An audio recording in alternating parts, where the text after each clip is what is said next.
嗨，大家好，我是躺平叔，带大家真正的中国。今天是2024年11月29号，这一期咱们继续聊聊俄罗斯入侵乌克兰，看一看乌克兰战场上又有什么变化。今天是俄罗斯侵略乌克兰第1010天，也是乌军进入库尔斯克的第15天。俄乌双方继续在库尔斯克开展惨烈的绞肉战了。有媒体报道朝鲜第11军团军团长金英福上将已经确认死亡，就在库尔斯克那个地下指挥所被一枚风暴阴影导弹化为乌有。这个金英福也是点儿背他这一到俄罗斯的库尔斯克，人家打仗打了3年都没有死这么级别高的将领，结果这个金英福一到库尔斯克就迫不及待的抢了这个第1名，他成为俄乌这个3年战争死的军衔最高的将领上将。他那个一身的那个奖牌奖章也没能保护他，喜提拉达小汽车一辆，司令官坐这个迈巴赫，对吧？他的家属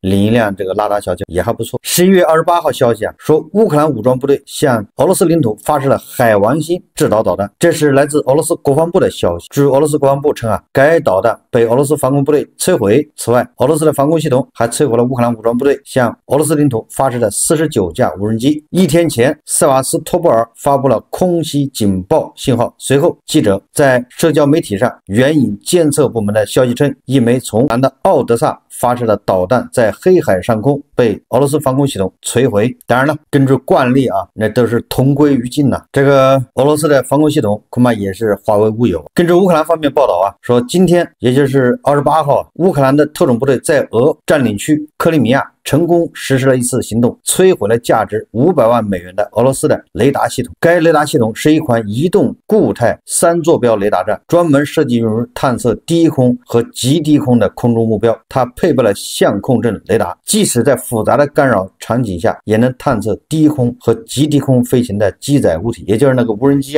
这个雷达专门用来探测无人机的。最近乌克兰用这个美国的陆军战术导弹，还有风暴阴影导弹，还有斯卡普对俄罗斯的领土进行了精准打击那么普京对乌克兰遭受的大规模炮击发表了评论。普京说这是对美国远程军导弹的袭击俄罗斯领土的回应。普京是在哈萨克斯坦举行的集体安全条约组织峰会上说的他说总共使用了100套系统，100枚不同级别的导弹，以及466次无人机袭击。他说这是过去2天的数字。这个普京这么说就是有个交代因为他以前说过了，乌克兰用北约的武器打击俄罗斯本土，那么就视同北约参战。这个梅德韦杰夫还说北约的导弹如果打击俄罗斯领土，那么就要用核武器反击。这个五夫一娃都有表态。那么乌克兰头体根本就不信这个邪，直接用陆军战术导弹还有风暴翼斯卡普往俄罗斯招呼对吧？炸一次不行还炸2次。那这一次国际会议上，毕竟在这个哈萨克斯坦首都下面还有4、5个小弟，这个面子找，所以他说我们已经向乌克兰发了100发导弹，还有466架无人机。这就是报复了。地保老人亲自将红线又往后挪了。不过这个普京再一次恐吓他说这个针数新型导弹是世界上无与伦比，这种导弹的新的打击目标可能是基辅的决策中心，这些目标可能是军事设施、国防工业企业或者基辅的决策中心。然后他说一切皆有可能。这个普京还专门讲了一个笑话，他说前苏联有个笑话关于天气预报的，每次天气预报的时候到底是下雨还是不下雨，然后天气预报结果叫一切皆有可能。普京还很幽默，他用这个来回应到底如何打击乌克兰。也就是说不排除用这个针数导弹打击乌克兰的决策中心，也就是总统府这些重要的机关单位，甚至什么国防部情报大楼等等，这叫决策中心所以这个美国人说授权西方武器深入俄罗斯的打击没有增加核升级的风险。这是路透社报道的他说美国情报部门认为一些美国官员说对升级的担忧包括核担忧被加大了。言下之意就是美国人认为普京是不敢用核武器的。确实是他只是扔了100枚导弹加上无人机，面对普京的核讹诈，也就是美西方嗤之以鼻在这个哈萨克斯坦阿斯塔纳举行的集体安全条约组织峰会上，普京还说如果乌克兰拥有核武器，俄罗斯将使用一切毁灭手段。据纽约时报上周报道，一些西方官员提出美国总统拜登可能会在卸任前将苏联解体后乌克兰失去的核武器重新交给基辅，这将对俄罗斯形成巨大的威慑。但这一过程十分复杂，并会产生严重影响。普京对此警告称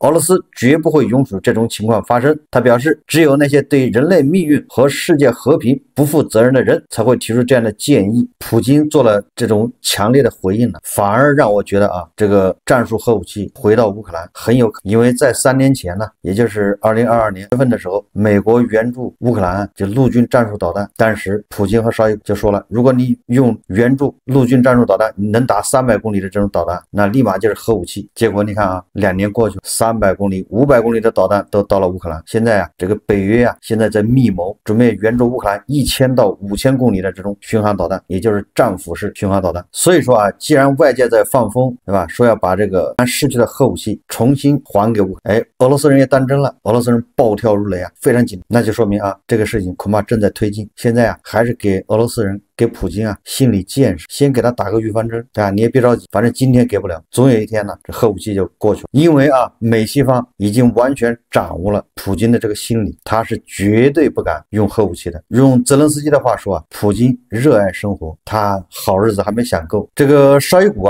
也跑到这个哈萨克斯坦去了，在谈到这个俄罗斯的核保护伞，绍伊古说我想说的是，旧的理论规定了这种保护伞，如果你所说包括我们对我们的盟国，这是有明确规定的。大家看视频Во-первых, хочу сказать, что и в старой доктрине предусматривался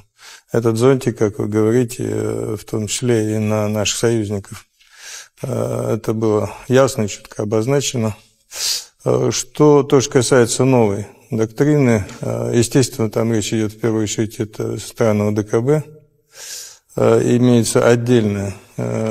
дополнение, достаточно важное, на мой взгляд, оно касается Беларуси. 他说，至于新理论，当然它主要涉及及安全条约组织国家。在我看来，有一项单独的补充相当重要，它涉及白俄罗斯。当一个国家受到常规武器的侵略，当俄罗斯的生存受到威胁时，使用核武器的标准现在同样适用白俄罗斯。这个俄罗斯人呢，这个时候还在冲大哥自己都保护不了，还要保护这个什么吉安组。不过好在吉安组织现在没几个国家了凑一桌麻将都麻烦，保不齐都3缺1这个什么哈萨克斯坦、乌兹别克斯坦这些国家，就你俄罗斯不侵略人家就已经烧高香了，谁让你什么核武器保护谁需要你的核武器保护30年前也是信誓旦旦的要用核武器保护乌克兰，结果呢，就是他去侵略所以说当然绍伊古说要用核武器保护什么吉安组织这些成员国的，对吧？这些国家这些领导人，你比如说托卡耶夫，对吧？心中1万个草泥马奔腾而过，对吧？你不来侵略哈萨克斯坦就不错了，因为哈萨克斯坦它也有俄罗斯族人它也有俄罗斯人那个聚集地跟乌克兰的顿涅茨克、卢甘斯克一样，这都是前苏联的遗留问题。如果普京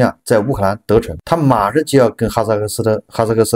坦对吧？你的俄语区也得划给俄罗斯。所以这个乌兹别克斯坦他们参加这个吉安组织峰会也是当做最后的晚餐吃一顿少一顿了。我们再看看这个外交以及国际援助这个波兰国防部长说接受过北约训练的乌军当中1/3是在波兰完成训练的，这是波兰国防部长卡米什11月28号说的。波兰成为援助乌克兰最积极的国家，不仅向乌克兰提供了大量为乌克兰军队按照北约模式训练了大量士兵，波兰还接受了上百万乌克兰难民。只不过最近1年这波兰援助乌克兰就少多了。一方面是波兰国内感受到很大压力，因为这个粮食问题还有农产品的问题，波兰农民对这个，但是为了对抗这共同的敌人，那波兰对乌克兰的援助那还是不遗余力的，一有机会就要支持乌克兰。彭博社报道说，芬兰国防公司将与乌克兰公司合作建造一座生产无人机系统的工厂，合资公司预计将满足乌克兰、欧盟和北约国家的需求。除了空中无人机外，这计划生产的地面和海上无人机。现在无人机在战争中的作用是越来越大，芬兰干脆帮乌克兰建一个工厂，专门生产陆海空使用的这种无人机。荷兰国防部长表示，荷兰已移交3套爱国者防空系统发射装置。荷兰国防部长表示制止俄罗斯的侵略，现在和将来都符合我们共同利益。这荷兰援助乌克兰也是不甘落后啊。路透社独家消息，拜登政府正在准备新的价值7.25亿美元援乌武器，其中包括海马斯火箭炮弹药、反坦克武器、毒刺便携式防空导弹、无人机等。这批军事援助将直接从美国陆军的现有库存中抽调。世界银行批准向乌克兰提供新的一轮贷款，该笔贷款6.64亿美元。这个世界银行啊，那是不停的给乌克兰贷款。乌克兰的这个电视新闻报道啊，11月28号说，法国向乌克兰提供远程导弹，对法国援助乌克兰的导弹不设红线，就不限制它的使用。大家看视频啊。Following Washington and London, Paris has authorized Kyiv to use missiles of its own production to strike military facilities deep inside Russia. These are Scalps air-launched cruise missiles with a range of up to 400 kilometers. President Macron, last May, expressed the idea that according to international law and in a logic of self-defense, the Ukrainians could use long-range missiles to hit targets in the Russian territory from where the Russians are aggressing Ukraine. Macron said is that we should not set and express red lines. 这个是法国的国防部长外交部长说的，法国可以自主决定怎么使用这些武器。至此啊，美国、英国、法国这三巨头啊都已经批准这个乌克兰用他们的武器打击俄罗斯的本土，不是仅仅库尔斯克，而且后面啊打得更远的武器正在这个山之中。美国媒体报道啊说，特朗普宣布俄乌冲突问题特使人选，美国对俄乌冲突立场发生重大转变。特朗普任命副总统麦克彭斯的前国家安全顾问叫凯洛格为乌克兰和俄罗斯特使。这个凯洛格啊，他是美军退役将军，他以前啊在国会的时候啊曾经说啊，就是要求美国支持乌克兰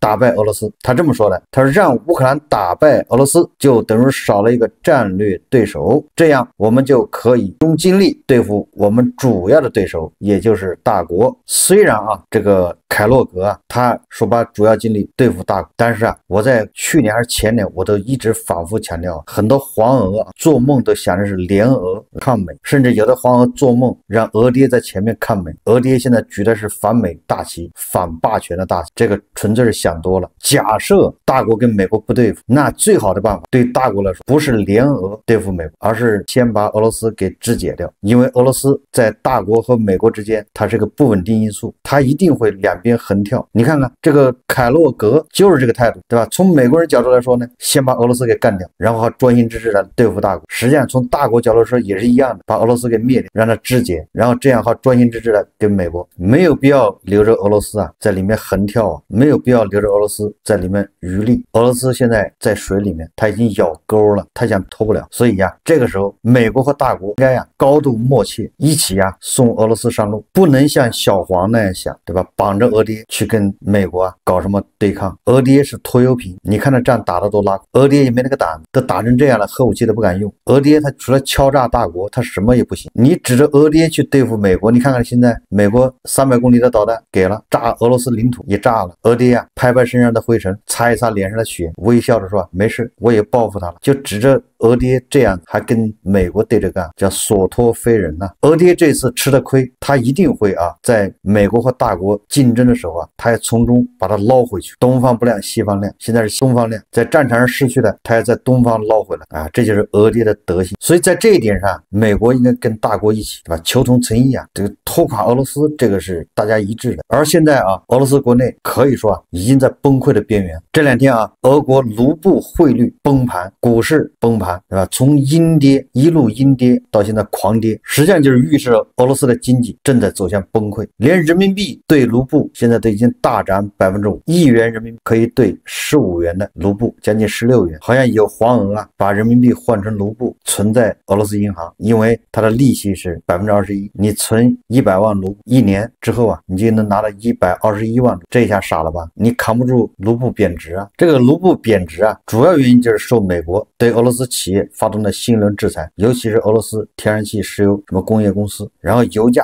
低迷，以及普京将大量的资金、天量的资金投入战争的一些俄罗斯的寡头认为俄罗斯的经济已经陷入异常。前不久，俄罗斯的央行行长警告说俄罗斯经济几乎所有可以用的资源都已经耗尽，这就是黄俄说的俄罗斯越打越有钱。再加上这个欧洲这些国家现在已经没有办法从俄罗斯买石油天然气了，因为乌克兰的管道它马上就要关闭。然后呢，土耳其从俄罗斯买天然气过境卖到欧洲，因为他没有办法支付美元，所以现在这欧洲这些天然气的买家他都要把卢布抛掉。本来他拿着卢布是要去俄罗斯买气买油，对吧？他现在把这卢布要抛掉，因为他恐怕要从美国去买那个液化气买石油。卢布抛售它就会导致卢布贬值。俄罗斯央行正确的做法是什么？正确做法它是拿它的外汇去市场上购买卢布，这样卢布的汇率就能稳。问题是俄罗斯央行现在也没什么外汇，它的美元储备恐怕早就变成武器在乌克兰炸掉了。不知道俄罗斯有多少人民币，它倒是可以抛人民币来稳它的卢布，那么大国的人民币又要贬值。当然主要看的市场还多少。所以这个俄罗斯央行发表声明将从11月28号起至2024年底暂停在俄罗斯国内市场购买外币。